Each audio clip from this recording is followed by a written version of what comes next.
All right, here we are going to create an angle bisector. Again, bisector means we are going to be cutting this angle in half using only this compass. First thing is to put the needle at the vertex of the angle. Again, the vertex of the angle is where the two rays begin, or the end point of the ray, or the initial point of the ray. Next, we are going to adjust our compass. We want to make sure that our pencil is not stretched out past either ray. So it needs to be a little bit closer. Again, it doesn't need to be halfway, just needs to make sure when we move this compass, it actually hits both rays. So we're going to lock it into place, make sure that it doesn't move. And we're going to draw an arc that goes through both the top ray and the bottom ray. Next, what we're going to do is we are going to move the needle to where the bottom ray and that arc intersect. Now I'm going to turn my pencil around here.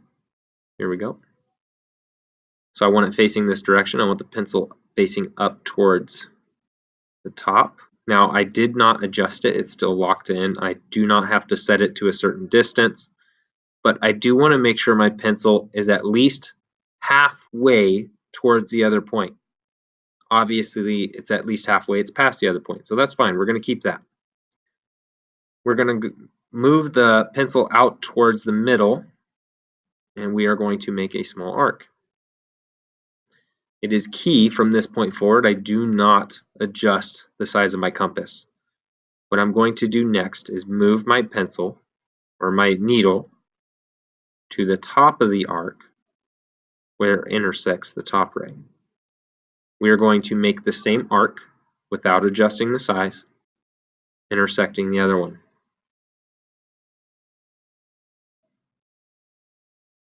Okay, we are done with the compass. Now let's bring the ruler in, or the straight edge. Now we are going to draw a line from the vertex going through where these two arcs intersect. Just adjust it here a little bit.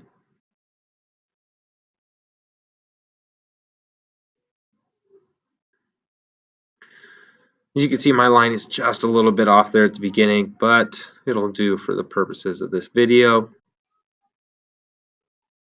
But that is how you create an angle bisector. So that was with an acute angle. Sometimes there's some difficulty with an angle that is obtuse. So we're going to do the same thing, an angle bisector of an obtuse angle, same steps, but a couple little more tricks. So again, it doesn't matter the size of your compass. You can unlock it now. Just make sure the needle begins at the vertex. We want to make sure when we do this that our pencil is going to hit both rays. So we just need to adjust it in a little bit to make sure when I spin it, like so, it will hit both rays. All right, so let's go ahead and make that first arc, connecting both rays with this arc. Sorry, it keeps flipping around. You don't have to flip yours around when you do this. All right. Next, at this point in time, it doesn't matter if you unlock your compass, as long as that first arc is made. But I'm not going to. Actually, I will. So, like I stated, we need to make sure the pencil is at least halfway towards that other connection. This is kind of cutting it close. It looks like it could be a little bit further, and then we know it's definitely halfway. So I'm going to unlock this. I'm going to stretch my pencil to get a little bit closer to the other side. It doesn't have to be touching, just a little bit closer. Now I'm going to lock it into place. Make sure you lock it. Now I'm going to make a small arc out here in the middle of the angle. It doesn't have to intersect this other one. Mine just happened to. Does not matter. Now I'm going to move the needle to the other side, but I am not going to adjust the compass. That part's critical. Now I'm going to make another arc so that they intersect with each other. I'm done with the compass. Move it aside. Let's go ahead and draw the line connecting the vertex and where the arcs intersect.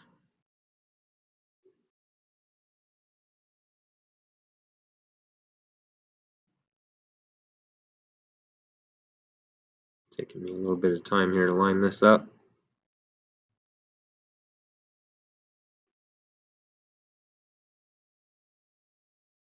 A little too far.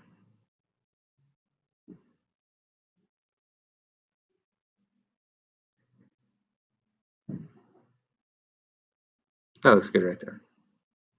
Go ahead and draw a line. Vertex going through where they intersect. Done with the straight edge. So let's go ahead and break out the protractor. Let's see how close we got here. All right, so the full angle stretches about 125 degrees. So half of that should be about 62.5, and we are pretty close there. Just a hair off using that compass, but pretty close. So that is how you have an angle bisector. Again, this line right here is the bisector cutting this large angle in half.